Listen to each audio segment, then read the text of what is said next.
Hello, listeners. This is Kat. Welcome back to Put Your Hands Up Podfics.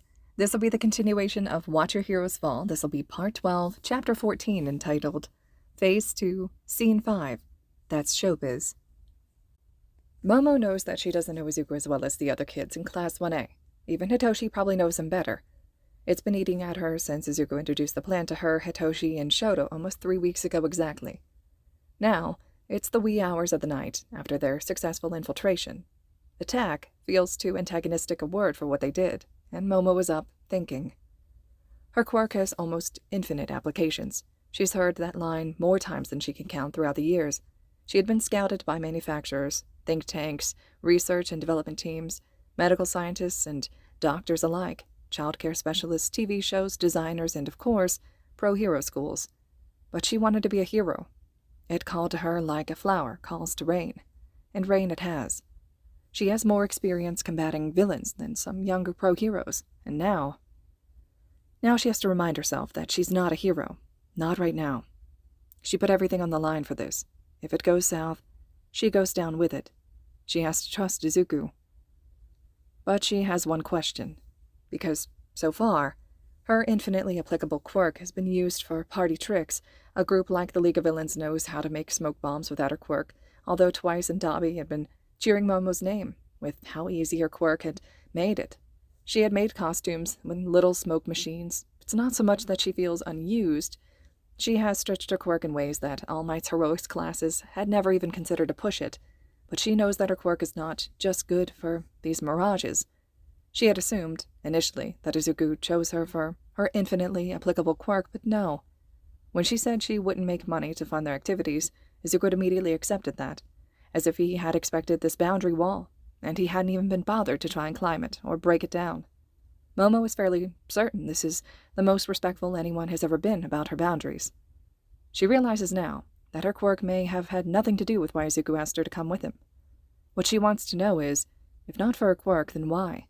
What makes her special, significant, useful, if not her quirk? The League of Villains gave them each a room, and they had even helped them rescue some mattresses from a junk heap at the edge of town. "We have the space," Compress had said, half joking. "Although it might not be as nice as your usual accommodations." It wasn't meant as a barb, but Momo still felt a sting like a slap against her cheek. "You overestimate where I've been living," Hitoshi had half-joked back, and then the sting grew to a sludge-like weight on the crown of her head. Izuku remained quiet and impassive as ever. He had been more even-keeled than 2 weeks ago, less unraveled. Now, his edges are fraying. Momo knows that Izuku has been going somewhere at night. She knows that Hitoshi and most of the rest of the League have noticed too. Nobody had asked. As far as the League is concerned, it's normal for a leader to have secrets and to frequently leave in the clandestine night to attend them. Momo and Hitoshi don't know if it's anything to be worried about. It's starting to worry her, though. She still has her question, and she rises off of her gross mattress. She had made a mattress cover and sheets with her quirk, but Momo's grown up with standards that this mattress does not come close to meeting. To creak her door open and creep down 2 flights of stairs to the main area of the bar to wait. Izuku's out now, attending to those secrets. Her first guess is that he's meeting with Shoto. Understandable, if unfair, but that hypothesis is quickly discarded. Izuku is nothing if not fair, and if he were meeting with Shoto, he wouldn't be going crazy with worry the way he is. Her next guess is that he's picking up some information Shoto is leaving somewhere on the UA campus, but Izuku wouldn't have gone to the trouble of setting up the burner phones if he had planned to get the information from Shoto in an analog way. She has no other guesses, but she's brainstorming when the door of the bar opens. Izuku stumbles at first, but rights himself when he sees Momo. "Momo, hi," he says. He smiles, a little skittish and a little off guard. For a moment, Momo can pretend that he's fine, with that skittish little smile. They're back in the dorms, and they can't sleep, and they're going to make some tea and go to bed in their dorm rooms and fall asleep, and when they wake up tomorrow, they'll go to class and Jiro will be there. But Izuku's guard goes back up, and his smile waxes bright, and Momo cringes. Too bright. She's worried for him. Izuku asks, "Did you finish editing the article?" And Momo nods. "Yes, and I had Compress and Kurogiri look over it as well." "Good. Thank you." He finally shuts the door behind him and slinks over to take a seat next to Momo at the bar. He's limping, just barely. "You're injured?" "No, just a rock in my shoe." Izuku lies so smoothly. If it wasn't for that too bright smile, Momo would believe him. She keeps that eye contact to see if he'll crack, if he'll open up, tell her what happened. Maybe he will divulge his secret. But he does not. He stares back. Eventually he says, "You were waiting up for me." There's no uncertainty in his voice. "Did you have a question?" She nods. "Izuku, we were never incredibly close," she starts, and then hears her own voice echo in the chilly air and adds, "We were classmates and friends, but, you had closer friends in class. Hitoshi, too. He's your friend, but why you two?" Izuku infers. Momo nods. She's relieved, at least, that Izuku isn't offended by the question. He rolls the answer, because he visibly has an answer. She can tell by his posture, around in his head for a minute or two before answering. Momo bites the inside of her cheek, wondering if it's even an answer she wants to hear. The way that too bright smile is one she doesn't want to see. "You're both, well," Izuku shrugs. "You're both perfect images of martyrs." "What?" "Not that you'll be dying," Izuku corrects quickly. His brow furrows, and his eyes squeeze shut, and Momo's never seen the bags under his eyes so clearly. "It's just, you remember that talk under the persimmon tree on campus?" "Yes." Momo has a hand over her chest, breathing out the momentary panic that Izuku had gone off the deep end, that she had tied herself to an anchor before jumping ship. "Remember, I asked you about your internship?" Momo nods. "That. You had a very publicly promoted image that you were not comfortable with. At this point, it is very easy to paint you as a poster child for sexual exploitation of female heroes. You're the perfect image. Your quirk is convenient, but it was secondary. Your story will sell." Momo blinks. She smiles. It clicks. This is something she can understand, the sale of a story. The article she just edited makes perfect sense, as does Izuku asking her to edit it. "And Hitoshi?" she asks. "What's the story you're selling for him?" Izuku smiles.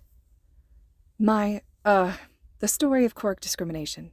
His parents left him at a daycare 2 days after his quirk manifested. He's been to more foster homes than he can count on 2 hands, and he failed the entrance exam specifically because of a built-in quirk bias, not to mention the bullying and discrimination. Momo never put that together. She had known, everyone at UA knows, about Hitoshi's unfortunate parentage, that his foster parents always did their best, but ultimately, every time, couldn't handle the strain of a maliciously quirked child. But Momo had never given it much thought, and never crafted it into the story of a child victim of discrimination. She finds her expression souring, with the puzzle lying completed before her eyes.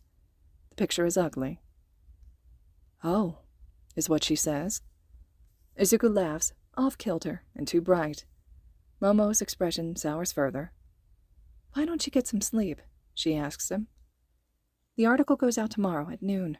There's nothing to be done until then. Compass and Magne have already composed the email and everything." "But I should—" "Izuku," Momo says. "Nobody else is awake. Nobody needs you to do anything right now. You're exhausted. Get some rest." Izuku sobers. The too bright smile leaves and is replaced with something softer. "You sound like Shoto," he says. "I miss him too," she says. The next morning, Kurogiri makes French toast and a fruit tray for breakfast, with ingredients from the suspiciously well-stocked pantry. Everyone is wide awake by 9 a.m., which is earlier than Toga or Shigaraki are typically conscious by, but today is an exciting day, so they're all in the kitchen early, despite the dragging exhaustion of the infiltration yesterday. "Have you sent it yet?" Toga shouts as she skids into the kitchen. "It's 8:49, Hitoshi says. "You're about 3 hours early." "Can we send it now?" Toga moans. "I want to send it."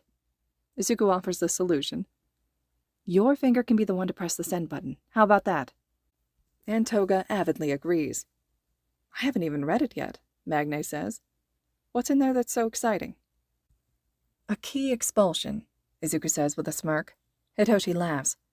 "Oh, I cannot wait to see the little purple freak's face." Momo nods in excited assent, but draws her cardigan around herself a little tighter. "You all right?" Dabi asks Momo. She starts a little, surprised at his concern, but gives him a tight smile and nods. She doesn't want to speak. She doesn't know what she'd say if she opened her mouth.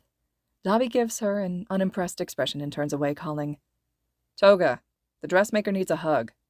And within seconds, Momo has an armful of Toga pressing her into a tight hug.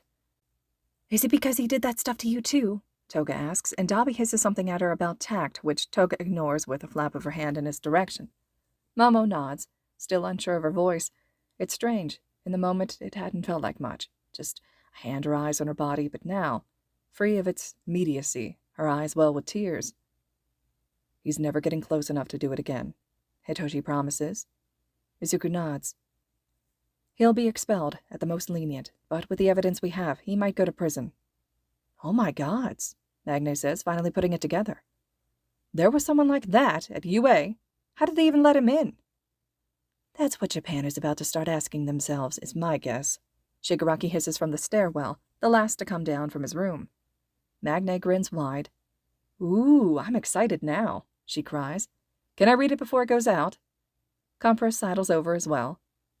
I would like to peek as well, he murmurs, snagging an apple from the counter. Izuku, double-checking grammar on the laptop at a spot at the bar, slides the laptop her way. Go ahead. Magne mumbles the article aloud to herself. Anyone who hasn't yet read the full article, Jean, Toga, and Dabi, hear the edges of an outline. Mineta Minoru, eyewitness, personal anecdotal accounts, unheroic behavior, groping, molestation, sexual harassment, suspected cheating on several exams, including the UA entrance exam. Blame falls to UA staff. And then Magne stops. Fucking hell, kid. She looks to Izuku. You wrote this? With help, he says. Well, fuck. If this don't hit the front pages, then call me daddy and shove an apple. She stops mid-sentence, looks around the bar, and coughs an apology. Well, the press will eat this up anyway. Dabi and Jean and Hitoshi laugh at the crass humor, and Toga laughs too, but doesn't seem to understand what was funny. Momo, Izuku, and Compress shrug at each other, while Shigaraki and Kurogiri pretend they didn't hear the joke. How do we know the papers will even run this? Shigaraki asks, eyes sharp over his French toast. Izuku responds. It's a smear against the #1 hero school in the nation, right on the heels of that same school's infiltration scandal. The press are going to love an excuse to keep piling it on, because it's sensational, and it'll get views. Momo and Hitoshi both remember this lecture. Midnight gave it in their modern hero art class. It had been the other side of the same coin. Be careful, Midnight had instructed them. It's usually best to take short leave of absence after a large public failing. You'll lose some face, but better that than the swarm of journalists and villains who want to take a crack at you while you're down. Izuku had learned this strategy from the very school he was using it against. Do we get popcorn for the fireworks show? Dabi asks, almost laughing. His smile pulls at the staples on his cheeks, but he doesn't seem bothered by it. I can't wait to see UA shit itself trying to put out all these fires.